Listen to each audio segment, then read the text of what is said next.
Halo Sobat Aneka semua, jumpa lagi bareng Angga. Dan kali ini Angga sedang berada di bengkel DKV STEMC, lebih tepatnya di kelas 12 DKV 1. Nah Sobat Aneka, kali ini kelas 12 DKV 1 sedang mendapatkan sebuah project untuk membuat sebuah desain brosur.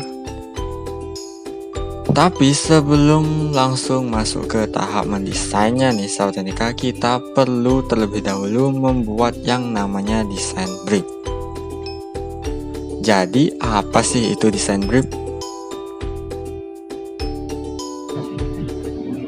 Nah jadi Sobat Aneka, desain brief itu merupakan sebuah rincian ataupun ringkasan project yang berisi tentang informasi-informasi penting dalam proses pengerjaan sebuah project desain. Jadi desain brief ini berfungsi sebagai acuan atau pedoman untuk desainer dalam proses pengerjaan desain agar nantinya desain akhirnya sesuai dengan harapan klien. Terus apa aja yang berisi pada sebuah desain brief? Langsung saja kita cek. Sahabat Aneka, di dalam desain brief itu terdapat beberapa informasi yang harus ada ya. Untuk yang pertama adalah profil perusahaan. Di profil perusahaan ini terdapat informasi mengenai nama proyek, merek klien, penanggung jawab klien, dan nomor telepon dari si penanggung jawab klien. Nah selanjutnya ada project overview nih Sahabat Aneka. Di dalam project overview ini terdapat beberapa informasi, yakni yang pertama ada tujuan project. Tujuan project ini berisi tujuan dari dibuatnya sebuah project design. Nah yang kedua ada target. Target ini merupakan hasil akhir yang ingin dicapai dalam sebuah project design. Lalu yang ketiga ada timeline. Nah timeline ini merupakan deadline atau tenggat waktu yang diberikan oleh klien.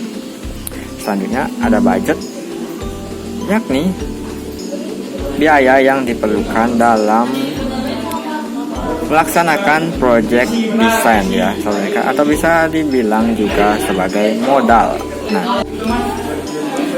Nah selanjutnya ada ulasan merek. Di ulasan merek ini terdapat informasi secara umum terkait dengan merek yang akan dibuatkan desain. Selanjutnya ada ulasan produk. Di ulasan produk ini berisikan tentang informasi terkait dengan produk yang akan dibuatkan desain ataupun produk yang akan dipasarkan ya Sobat Aneka. Next ada target audience. Untuk target audience ini berisikan target masyarakat yang ingin dituju oleh produk yang akan dibuatkan desain. Selanjutnya ada pesan utama. Nah untuk pesan utama ini adalah pesan yang ingin disampaikan dalam desain yang akan dibuat. Selanjutnya ada referensi desain. Nah di referensi desain ini terdapat beberapa informasi, yakni yang pertama ada ya dan tidak. Nah di ya dan tidak ini terdapat informasi tentang kriteria khusus yang ingin ditambahkan ataupun tidak ingin ditambahkan pada desain yang akan dibuat. Selanjutnya ada visual preference, yakni gambaran umum desain yang akan dibuat, misalnya simple, keren ataupun menarik ya. Selanjutnya ada teks. Nah teks ini adalah rangkuman teks-teks yang akan ditambahkan pada desain yang akan dibuat. Selanjutnya ada elemen visual. Elemen visual ini berisikan elemen-elemen lainnya seperti logo, warna ataupun